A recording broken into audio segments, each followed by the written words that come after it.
আসসালামু আলাইকুম doctor. Indonesia মালাঙে স্বাগতম। আমি দুদিন আগে থেকে আপনাকে সোলোতে অনুসরণ করছি, কিন্তু আমার মনে আজ সকালে এই বিষয়টি এলো। হঠাৎ আমার মনে হলো আমি জেনেসিস ২১ সম্পর্কে একটি প্রশ্ন করতে চাই, ইসমাইল সম্পর্কে। আপনার প্রশ্নটি কি আর আপনার নাম? আমার নাম ইনতান এবং আমি একজন ফ্লাইট অ্যাটেন্ডেন্ট। এই বিষয়টি বিতর্কিত বিষয়গুলোর মধ্যে একটি হয়ে উঠেছে খ্রিস্টান ও মুসলিমদের মধ্যে, আর আমি ইতিমধ্যে এটা সম্পর্কে ডন্ডিককে জিজ্ঞাসা করেছি, কিন্তু আমার মনে হয় হয়তো আপনার কাছে একটা ভিন্ন উত্তর আছে। প্রশ্নটি জেনেসিস ২১ শ্লোক ২০ সম্পর্কে, কিন্তু আমি মাত্রই ইংরাজি ভার্সানে চেক করলাম। শ্লোকটা বলছে ঈশ্বর ছেলেটির সাথে ছিলেন যখন সে বড় হচ্ছিল, সে মরুভূমিতে বাস করত এবং একজন তীরন্দাজ হয়েছিল। আর ইংরাজি ভার্সানে এটা বলা নেই সে কি বীরসেবাতে বড় হয়েছিল নাকি পারান মরুভূমিতে, কিন্তু ইন্দোনেশিয়ান ভার্সানে এটা বলা হয়েছে যে তিনি বীরসেবাতে বড় হয়েছিলেন এবং তারপর তার মা হাজেরার সাথে পারান মরুভূমিতে থাকত। তাই আমি বিষয়টি আমার এক অমুসলিম বন্ধুর সঙ্গে আলোচনা করেছিলাম এবং সে বলেছিল না, হাজেরা থাকত এবং বাস করত বীর সেবাতে, পারানে নয়, কারণ এখানে বিষয়টি নিশ্চিত নয়, শুধু বলা হয়েছে যে সে বীর সেবাতে বড় হয়েছিল নাকি পারানে। তো এটা এমন একটা বিষয়ে যা আজ আমার মাথায় এলো। ধন্যবাদ। বোন, আপনি কোন শ্লোকের কথা বলছেন? জেনেসিস অধ্যায় ২১ কোন শ্লোক? জেনেসিস ২১ অধ্যায় ২১ শ্লোক ২০। ২০ শ্লোক ২০ নাকি শ্লোক ১২০? জেনেসিস ২১। অধ্যায় ২১ শ্লোক নাম্বার? হ্যাঁ, ২-১ এবং তারপর শ্লোক ২-০। ঠিক আছে, তো আপনার মূল প্রশ্নটা কি? তো আমি শুধু জানতে চাই হাজেরা এবং ইসমাইল তারা কি বীরসেবা মরুভূমিতে বড় হয়েছিল নাকি পারানে, কারণ ইন্দোনেশিয়ান ভার্সানে তারা কোথায় বড় হয়েছিল তা বলা নেই, শুধু বলা হয়েছে যে শেষে তারা পারান মরুভূমিতে থাকত। বাইবেলে যদি স্পষ্ট করে না বলা থাকে তারা কোথায় থাকতো, তাহলে আমি এ বিষয়ে কিভাবে মন্তব্য করব বোন? হ্যাঁ, সেটা ঠিক।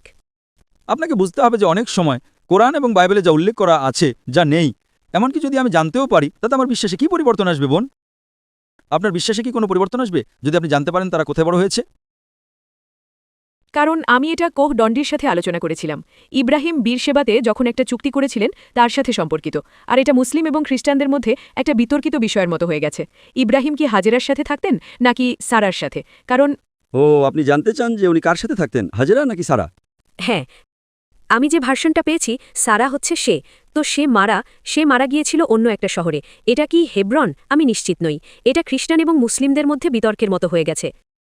না, ইব্রাহিম আলাইসাল্লামের দুজনেই স্ত্রী ছিলেন, হাজেরা এবং সারা। দুজনেই স্ত্রী ছিলেন, সারাও একজন স্ত্রী এবং হাজেরাও একজন স্ত্রী। তাহলে বিতর্কটা কি নিয়ে আমি বুঝলাম না। কারণ খ্রিস্টান ধর্মে আমরা সবসময় ভাবতাম যে ইব্রাহিম সারার সাথে থাকতেন, কিন্তু কোডান্ডি আমাকে বলেছিলেন যে যেহেতু ইব্রাহিম বীরসেবাতে চুক্তি করেছিলেন, যদি হাজেরা এবং ইসমাইল বীরসেবাতে বড় হয়ে থাকেন এবং বাস করেন, তাহলে এর মানে ইব্রাহিম হাজেরার সাথে একসাথে থাকতেন, সারার সাথে নয়। আর এটা হয়ে গেছে অনেকটা। এটা নির্ভর করছে, শুরুতে অবশ্যই প্রথম স্ত্রী ছিলেন সারা, তাই জীবনে প্রথম অংশ তিনি সারার সাথে থাকতেন।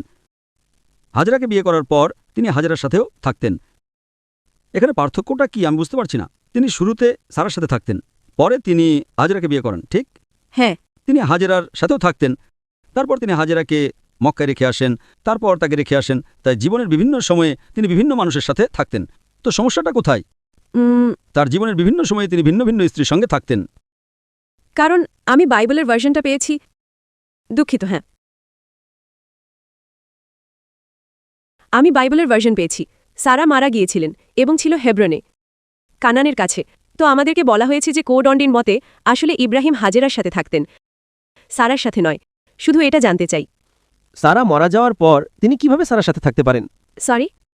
সারা মারা যাওয়ার পর তিনি কিভাবে সারার সাথে থাকতে পারেন? না, আমি মানে কোডন্ডি বলেছিলেন যে ইব্রাহিম সারার সাথে থাকতেন না, কারণ সারা ইব্রাহিমের থেকে আলাদা জায়গায় থাকত। না, কিন্তু এতে কি পার্থক্য হয়? কারণ খ্রিস্টান ধর্মে বোন, এতে কি পার্থক্য হয় আপনার বিশ্বাসে বা আমার বিশ্বাসে? আমরা বিশ্বাস করি যে উভয়ই ইব্রাহিম আলাইসাল্লামের স্ত্রী ছিলেন এবং তিনি উভয়ের সাথেই নির্দিষ্ট সময় বসবাস করেছেন। তো কোথায় সেই আপনার যুক্তিটা কোথায় যে এতে কি পার্থক্য তৈরি হয়? ইব্রাহিম আলাইসাল্লাম কি এতে ছোট নবীতে পরিণত হন? না। কারণ আমরা সবসময় ভাবতাম যে ইব্রাহিম সারার সাথে একসাথে থাকতেন। কি পার্থক্য আমি আপনাকে জিজ্ঞাসা করছি, আপনার বিশ্বাসে এতে কি পরিবর্তন হয়? আমার প্রশ্ন হলো যে ইব্রাহিম আলাইসাল্লাম কি একজন ছোট নবী বা একজন ভালো নবী হয়ে যান না? তাহলে আমরা এমন বিষয় নিয়ে আলোচনা করি যা কোনো পার্থক্য তৈরি করে। যেমন কেউ আমাকে জিজ্ঞাসা করলো মুসা আলাইসাল্লামের মায়ের নাম কি ছিল, এখন আমি এটার উপর গবেষণা করব? এতে আমার কি পার্থক্য হবে? আপনি বুঝতে পারছেন না? আমি তার সম্পর্কে জানি তার নাম কি, আমি গবেষণা করি, কিন্তু এতে আমার কোনো উপকার হয়? কিছু গবেষণা বিশ্বাসকে শক্ত করে আর কিছু গবেষণা কেবল একাডেমিক। আমি একজন দায়ী, আমি গবেষণা করি যা আমাকে দাওয়া প্রদানে সাহায্য করে, ঠিক? হ্যাঁ, আমি বাইবেল পড়েছি, আমি কোরআন পড়েছি, তাই আমি এমন বিষয়গুলোতে বেশি গবেষণা করি যা দিয়ে আমি একজন মানুষের বিশ্বাসে পরিবর্তন আনতে পারি। কিন্তু কিছু প্রশ্ন আছে, যেমন কেউ আমাকে জিজ্ঞাসা করল, আপনি কি মুসা আলাহিস সালামের মায়ের নাম জানেন? এখন আমি কি এটার উপর গবেষণা করব? আমি বললাম, এতে কি পার্থক্য হয়? আপনি বুঝতে পারছেন? জি, বুঝতে পারছি। তো আমরা সেসব বিষয় নিয়ে গবেষণা করি যা আমাদের বিশ্বাস এবং জীবনে পার্থক্য তৈরি করে। কিছু গবেষণা আপনাকে কোনো লক্ষ্যেই পৌঁছাতে পারে না। আশা করি উত্তরটা পেয়েছেন। ঠিক আছে।